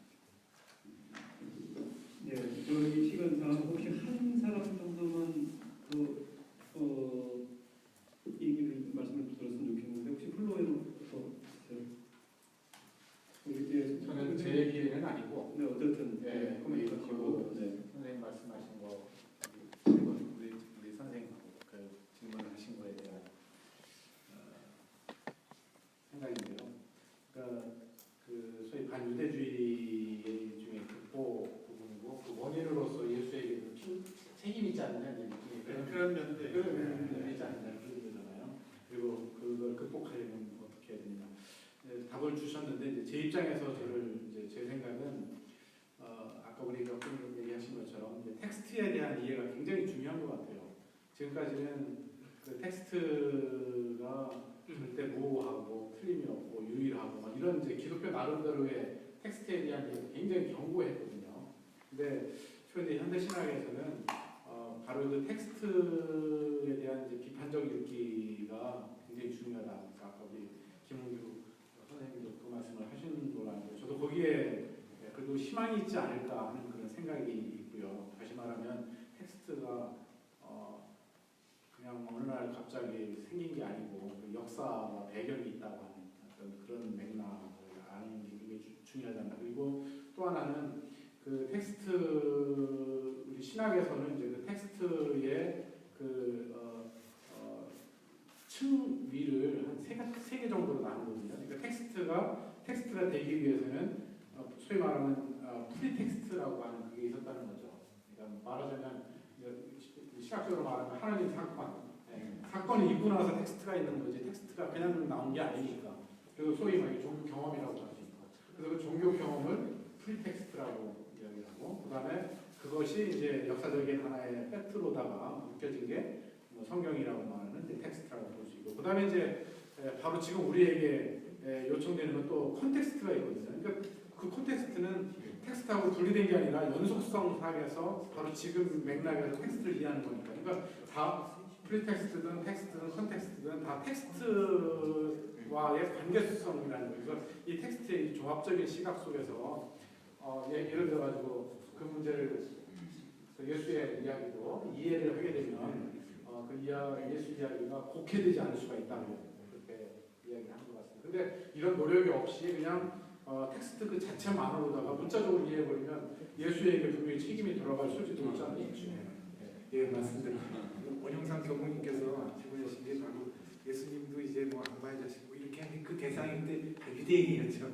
그러니까 이제 유대인 걸 다 뒤집어 쓴 건데 사실 보편적인 말씀하신 대로 보편적인 인간이면 다 그럴 수밖에 없는. 우리 사회도 뭐 그래도 삼국 시대 때든 뭐 고려 시대 때든 뭐 불교도 막 또 권력을 갖게 되고 또 이 조선 시대 때도 뭐 유교가 권력 갖고 막 이렇게 하면 그때 당시에 조선 사람하고 뭐 삼국 시대 보고 어떤 사람 하면 그 대표성이 돼버리는 거죠. 신라 사람, 뭐 백제 사람, 뭐 이런 식, 고구려 사람 이런 식으로.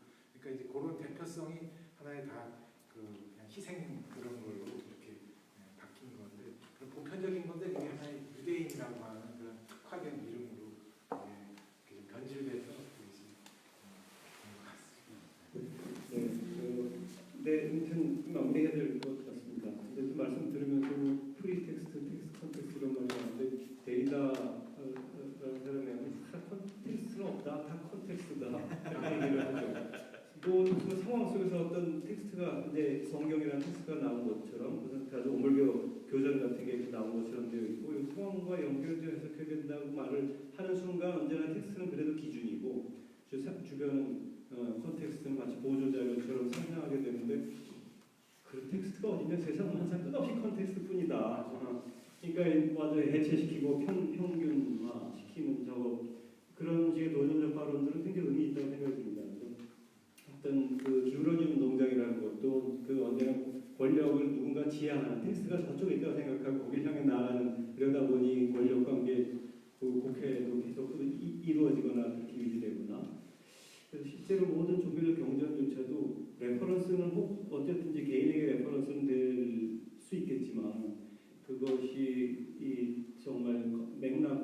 관계없이 맥락을 기본이 되는 것으로서보다는 어쨌든 끝없이 모든 것을 맥락화하고 모든 것을 컨텍스트화해서 이게 정말 상대와 제대로 상대화시키게 되면 역설적으로 상대는 그 속에서 절대성도 모두가 다 절대적인 가치도 드러날 수 있을 것이고 사실 너무 요원한 이상적인 이야기지만 평화라는 것은 결국 그것을 지향해 나가는 것이 될 것 같은 생각이 듭니다. 오늘 한 20분 쉬었다가 3시간에 다시 할 텐데요. 3시간부터 6시까지 진행할 3가지 텍스트인가요? 종합 토론 하는 거 아니라 아까 손호영 선생님한테 말씀하려고 종합 토론 시간을 하라고 밀어준 거. 근데 아까 저분이 하시려고 그랬는데 나가셨네.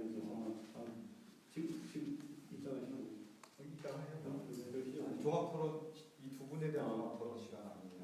그러면 어쨌든 한 토론이라기보다 한 1분 정도 마무리 코멘트 정도 하시는 걸로 하고 이건 두 번째 세션을 마치고 그러죠. 하여튼 세 번째는 뭔가 한 얘기를 종합하고 소송이랑 현장과 연결될 수 있는 언어들이 좀 더 많이 나올 것 같습니다. 그때 좀 더 뜨거운 토론하시는 걸로 하고 1분 정도의 마무리 멘트 말씀은 이동훈 교수님 하시겠습니다. 마무리 멘트가 아니라 네,